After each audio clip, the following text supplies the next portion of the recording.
Results from this research would give us an idea of the type of litter on the beach and an approximation of the quantity of litter on the beach or in the present location, right? And the reason for this research was a stem from a workshop that was held in Kingston, Jamaica in October of this year. And the workshop was, the title or the theme of the workshop was the major aspects of coastal environmental management. And the objectives of the workshop was to bring technical cooperation between CARICOM communities in achieving Sustainable Developmental Goal number 14. So somebody might ask, what is a Sustainable Developmental Goal? A Sustainable Developmental Goal is a set of 17 goals that were a call to action to bring a better life for humanity by ending poverty, making our planet a better place.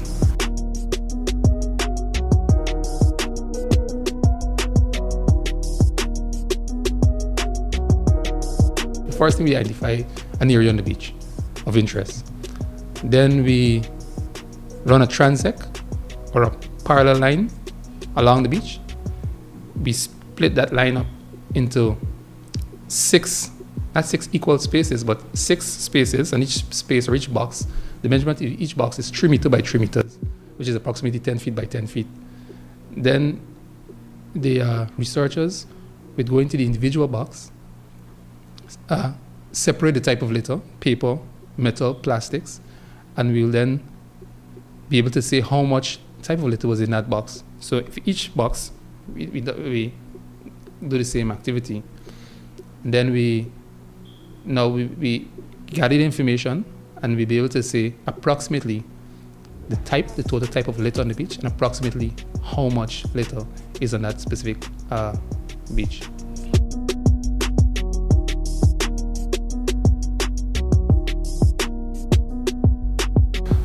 Well, anything that is placed in any environment that is not there by nature tends to be dangerous to the environment, right? In terms of on the beach, one of the most dangerous things on our beach or in any part of the environment are plastics, right? And that's the main focus of the workshop. We focused mainly on plastics, and we want to know how much plastics are on each beach and where these plastics came from, to get an idea where these plastics came from, right? So, first of all, I must say that we all know that there is a global, or we should all know that there is a global phenomenon, or a global phenomenon right now with plastics, or global epidemic, I should say, with plastics. Plastics are plaguing our environment, they're plaguing our marine environment. We have cases where fish eat plastics as food, they take it for jellyfish and they die.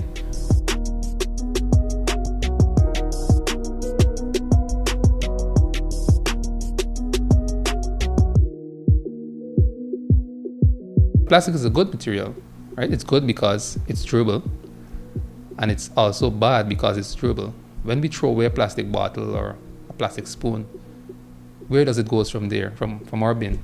Well, some of it enters our waste disposal sites, and some of it enters our water bodies, like for instance the drains.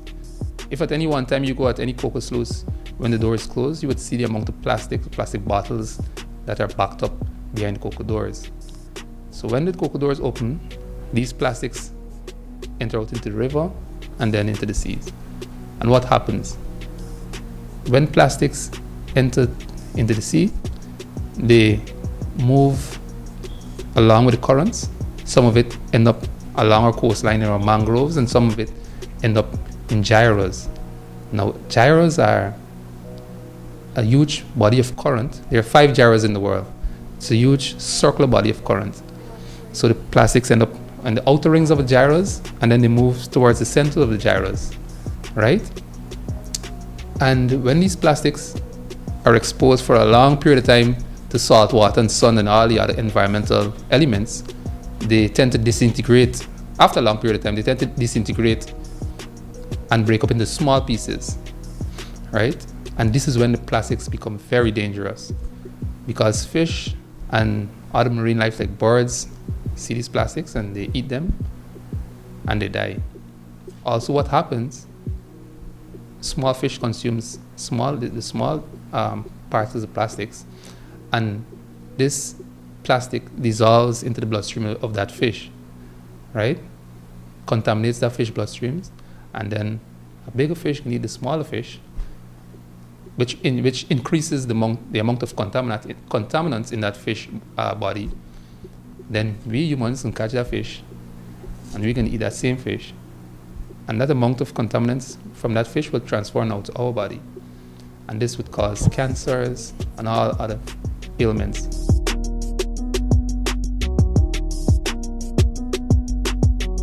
Okay, the students were brought in because, first of all, they are finishing their, or are they on the verge of finishing up their degree, and it's not a civil engineering degree, it's a civil with environmental engineering degree.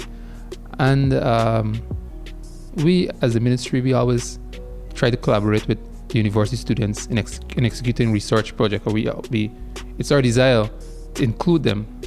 They are our future, so for instance, if I'm out the picture, some one of them can continue with the work. And one of the things that we want to allow some among the students, I think next year, to continue the same exercise on some other beaches, right? And they can do it as their final year project, and we can get better results, because the results that we have from Kingston Foreshore is just for Kingston, right? And why we just done, someone might ask, so this is not a true representation of the entire coastline. But we just want to know what is happening, right? Because each Caribbean country will produce their results from their research on their specific beach. And we will now be able to have an idea of the amount of plastics or of the amount of debris on that specific beach. And then we will branch out from there to do continuous data collection and research of the same type, right?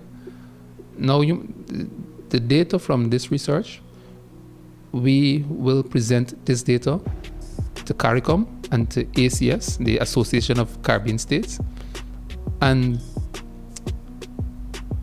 we will be able to come up with a regional strategy in dealing with plastics, right?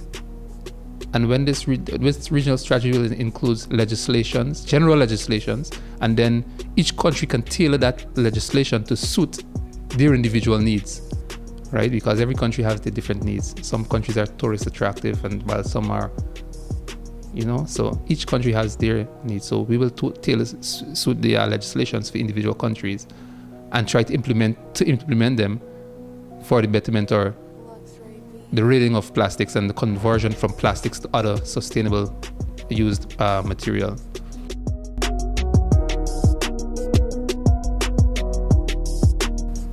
The results are there.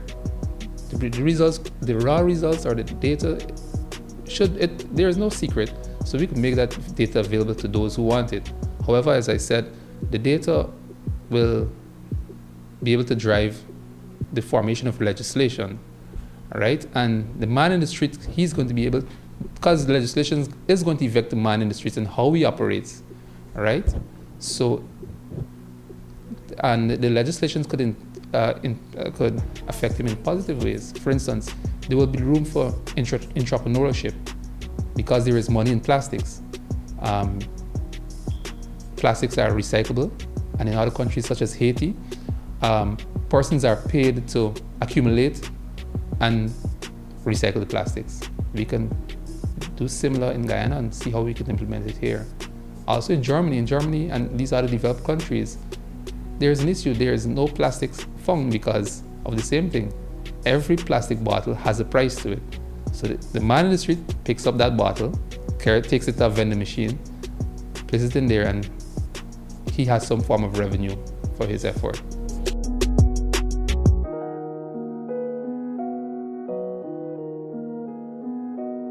So in my final appeal, I would like to tell the general public what they already know, that littering is dangerous, right? We should try to avoid as much as possible,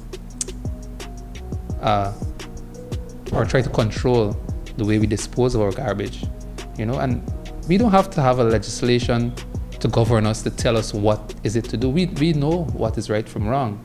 And as I said before, and if you weren't aware, you're aware now of the effects of plastics, right? And I would also like our local government authorities to come with stronger or firmer solutions in dealing with litter, especially plastics.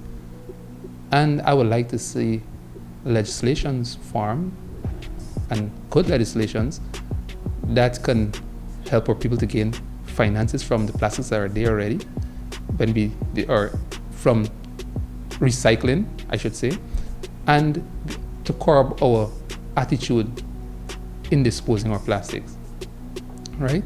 So I hope that this little information that I give you today is beneficial to you and that you use it to the best of your advantage and create little free zones in our little Guyana and make Guyana a better place.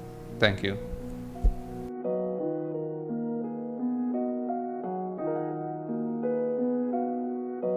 Luxray Beats.